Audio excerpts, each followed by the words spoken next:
to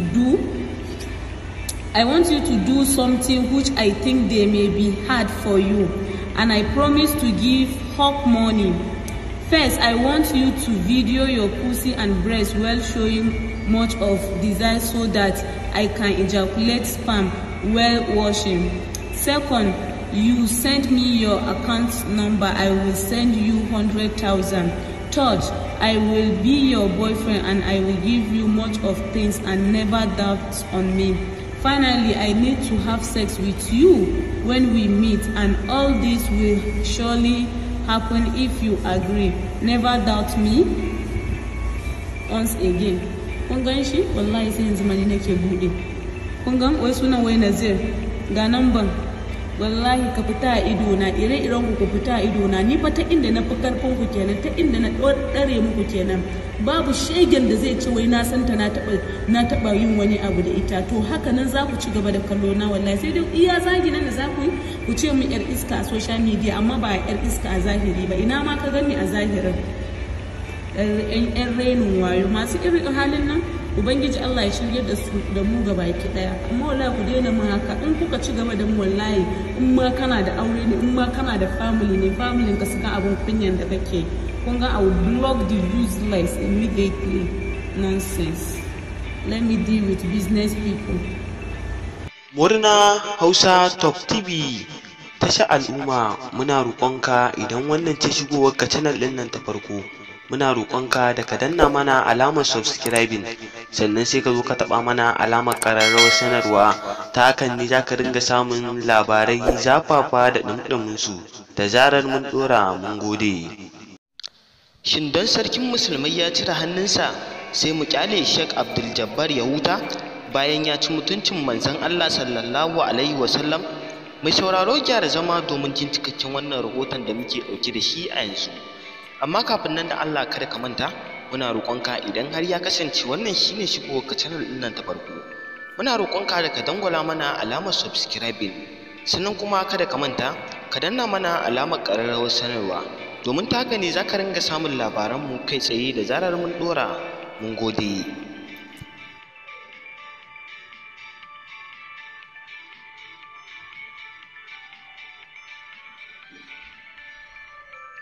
Mai sauraro, kamar yadda ka sani dai, a baya-bayan nan ne dai Sheikh Abdul Jabbar ya ci mutuncin manzon Allah sallallahu alaihi wasallam.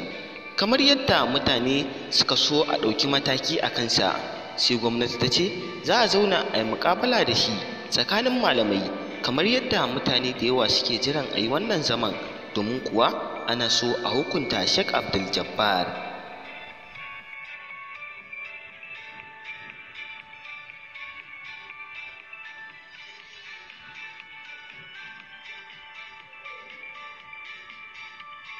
Wasu mabiyan Sheikh Abdul Jabbar sun ce wannan kalaman nasa ba komai bane ba, domin kuwa sun ce daidai ya faɗa, kamar yadda wasu kuma suke cewa wannan kalaman san bai dace ba da ya fito ya ringa gayen wannan maganar, kamar yadda mutane da yawa sun fito sun ja mai kunni, kamar yadda da ya fito ya wannan maganar yake cewa shi dai a yanzu tunda an dakatar da shi daga wa'azi, to zuwa zai yi ya ringa rubuta littattafai. Dama abin da yake so kenan, kawai dai dan mutane sun ce zo ya ringa yin wa'azi ne shine yake zuwa yana yi, amma ya ce a yanzu haka shi littattafai zai koma rubutawa.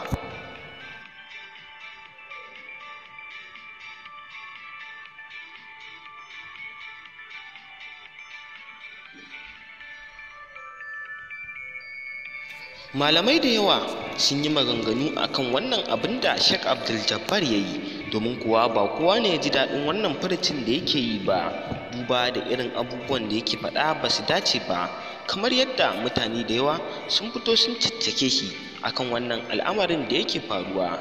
A yanzu haka dai an ce za a zauna da Sheikh Abdul Jabbar domin a zauna da shi, wasu kuma ca suke yi kada a zauna da shi, domin kuwa Sheikh Abdul Jabbar yana da baki, suna nufin cewa idan an zauna ba lallai a ci nasara a kansa ba.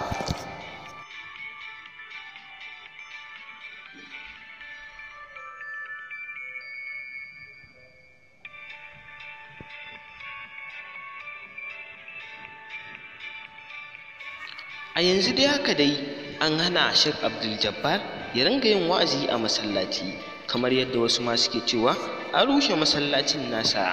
To shi kuma dama abin da yake so wai kenan, yanzu littattafai zai koma rubutawa. To mai sauraro, mu dai nan muka kawo ƙarshen wannan rahoton nan. Kai dai kasance da wannan tasha a koda yaushe ta hanyar dangwala mana alamar subscribing, sannan kuma kada ka manta ka danna mana alamar ƙararrawar sanarwa, domin ta haka ne za ka ringa samun labaranmu kai tsaye da zarar mun ɗora. Mun gode.